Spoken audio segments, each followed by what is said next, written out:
我觉得蔡总统所说的，就历任的领导人，他的评价是应该由人民来决定。这个说起来就是台湾的骄傲。不过我相信民党有一些原罪了，还是会扣上说啊，你就是为了政治盘算。特别今年年底又是选举哦，这到底是台湾开始要逐步走向和解，开始去面对历史，然后我们刚刚提到的去接受它。最后放下它，重新再重整，重新再出发。这我想大家应该会很好奇，所以我们今天很开心就邀请到我们王委员啊，委员，民党到底内部怎么看待这个事情？我知道还有很多甚至独派，甚至包括我们的很重要的政务官，还说不能因为他晚年的慈眉善目就忘记他满手血腥，真的吗？我好奇我们党内是怎么为这件事情来做讨论？我很高兴来洪林兄的节目，而且谈的是这个题目哈，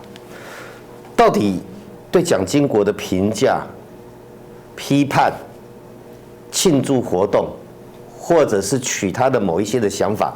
是不是一个政治的谋略、选举的考量？哈，我觉得因果反过来了。我倒认为在这个时刻，包括我们坐在这边讨论这个事情，它是一个必然，也是一个必要，因为它必然必要，它后面会产生很多化学效应，就会产生一些这个不管是选举或政治上的冲击。我们现在把政治冲击拿来诠释我们现在所进行的事情哈，那个导果为因哈。我们先想想看，我们今天我跟国成老师，我们跟洪玲，我们可以坐在这里讨论蒋经国，它本身就有个意义。蒋经国可以被讨论。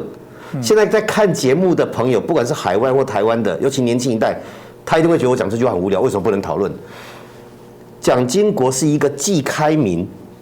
又独裁的人。他是一个极度封闭却又表现开放亲民的人，讲这样的话，去谈他过去成长的历史，谈蒋介石的秘辛。在民进党创党前有一个很有名的案叫江南案呢，江南也不过写了一个蒋经国传，蒋介石的生活与秘密，就被台湾的军情局汪希林结合黑帮陈其礼，还吸收受训，到美国侵入民宅，把已经属于美国公民的江南刘一良打死，打死之后逃回台湾，引起美国的愤怒 ，FBI、CIA 都要求要制裁，然后汪希林就住在一个豪华的监狱，那个地方现在变一个展览的地方。也就是说，如果大家知道台湾的历史上有那么一段，只因为讨论蒋经国就要付出生命的代价，那其实我举的是比较有名的，付出这样代价的人太多了，关的人更不计其数。你就知道，光我们在这边讨论，光在一个所谓的总统的什么图书馆啊、纪念园区，可以去，大家有不同的角度，独派有独派的思考，统派有统派的思考，不同的思维，这本身就见证了一件事情。台湾的民主跟自由已经成为我们生活的日常，它这个事情本来就有意义。那回到你刚才讲的，我为什么要讲说，蒋经国的反共或者保台，在这个时刻会变成一个必然跟必要。从蒋经国的个人生涯来讲，他那个是古代中国朝廷的方式，叫做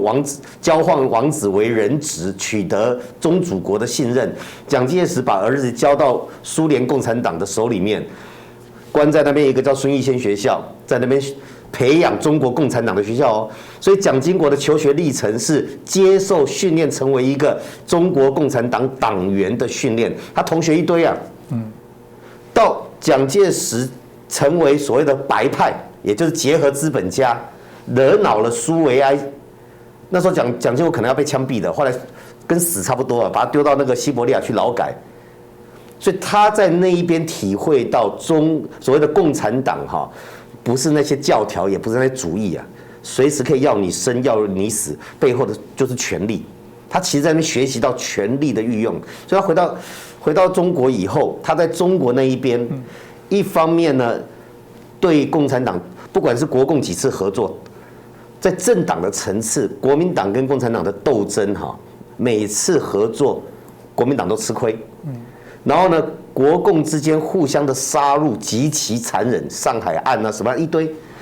然后再看到中华人民共和国是要消灭中华民国，所以你从这三个层次细节我们就不进入了。就是说，蒋经国的年轻求学的历程，在西伯利亚劳改，到在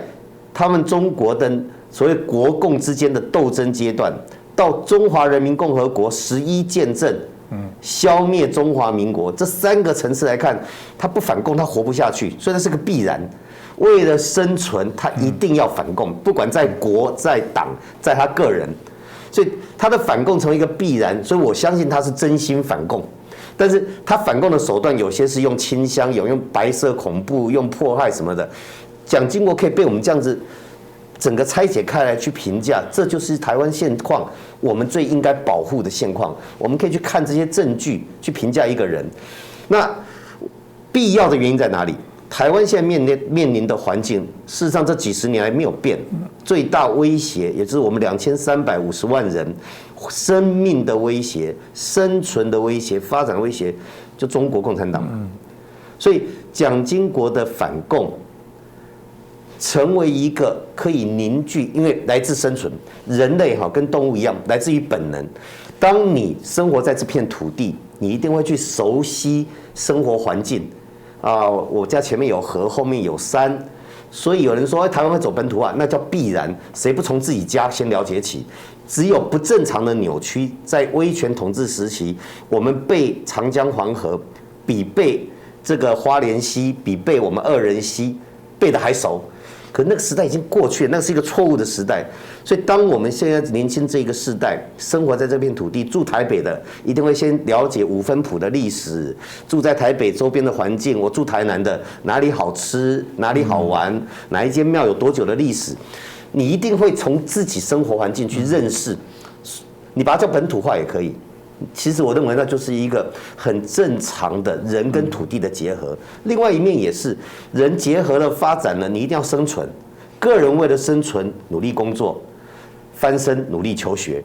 国家政党你的生存都有一个生存之道。而在我们台湾最大的共识就是中国对台湾的威胁影响了我们的外交，影响了我们的经济，影响到我们的生存军事。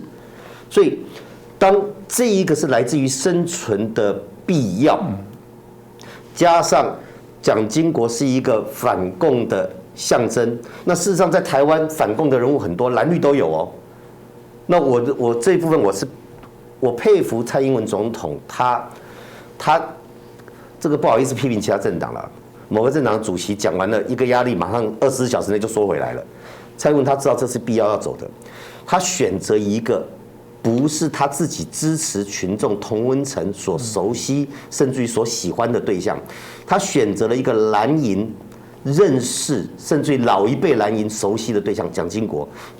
而他的反共的人生历程，加上我们现在台湾必须反对中国的并吞的必然，把这个当作一个对话的过程，我觉得这有很多层意义。所以蒋经国大概是或者他们父子是跟中国共产党斗争一辈子大概最了解中国共产党的人。那我们可以从很多面向，从民主化他们是独裁者，从人权他们是压迫者，从政治的历程，这个种种的开放等等，催台青这个鼓励本土化，他们在维系他们国民党的政权走的必然的路。而台湾另外有一个角度是，有一群台湾优秀的年轻人，从228以后的白色恐怖，到美丽岛，到要求解除戒严、解除一党专政、解除党禁、报禁、新闻限制。事实上，在我读大学的时候，这些都还在，没有很久以前呢。所以这一群人去推动台湾的民主化，而另外在蒋经国或国民党史观认为他们就一步一步所谓的开放，历史是一起写出来的。我们可以从不同角度去诠释。所以当蔡英文总统用蒋经国这一个意象去呈现我们2350万人生命共同体面对生存最大的威胁的时候，应该要团结。他在对象的选择，在对话的语汇，事实上都思考了一件事情。那这个不是突然间出来的。我几年前去加拿大这个温哥华演讲，后来我又飞到洛杉矶跟旧金山。我面对的侨胞事实上是我们的 overseas Taiwanese， 所谓的台侨，甚至于你可以称为独派。我告诉他说，台湾如果要成为一个美丽、坚强、坚毅的国家，主张台湾的跟主张中华民国不属于中华人民共和国统治的这两种人民应该携手合作，因为我们有共同的土地、共同的亲人、共同的人生活在这个岛屿上。那个对话过程，事实上在绿营的内部，事实上已经进行了一段相当长的时间。所以当蔡总统在蒋经国新营园区出席的那一刻，我看到独派该讲的，他还是讲他该讲的话，没错啊，每个人可以取自己的角度去看这段历史。可蔡英文并没有遭受很多来自于自己支持者阵营的重大挑战，蓝营的肯定的也有，慌乱的是反而不知道该怎么应付反共这2个字。慌乱的是早就已经把蒋经国对这块土地，大概大家可以讨论的反共这一块，早就已经抛诸于脑后，突然间不知道该怎么把这一块拾起来。那扣掉慌乱的，你会发现这是一个可以统合大家，让台湾有一个共同的对外的目标的。所以我个人认为，在蒋经国这个事件上，他是历史上特殊的蒋家父子政权，是独裁的，是压迫的，是白色恐怖的，但他也另外有一面开放的、开明的、反共的。而在台湾，我们有人认为深陷政党竞争或者蓝绿竞争下，有一个共同的对外、共同的价值，这对国家来讲是重要的，这也是身为一个总统必要该做的。我最后讲，我引述一个以前台独联盟当过主席、创办人，然后当过外交部长、国安会秘书长陈唐山，我们台南的老县长，他在过年前2天把我找去，说你有机会见到蔡总统，请帮我转达一件事情。他在蒋经国园区，记住哦，陈唐山是被蒋经国用黑名单禁止回台湾，他爸爸妈妈过世，他只能在美国带着妻子儿女向着台湾方向跪下来拜。他的爸爸过世，他不能回来送；他的母亲不能，他拿到双博士学位，台大毕业，他只要乖乖不讲台湾自由的话，他可以回台湾荣华富贵。可他被黑名单禁止，流亡海外，到接近60来岁才回到台湾。可他把我找去跟我讲，说你跟蔡总统说，他在蒋经国这个文化园区讲的话，我100%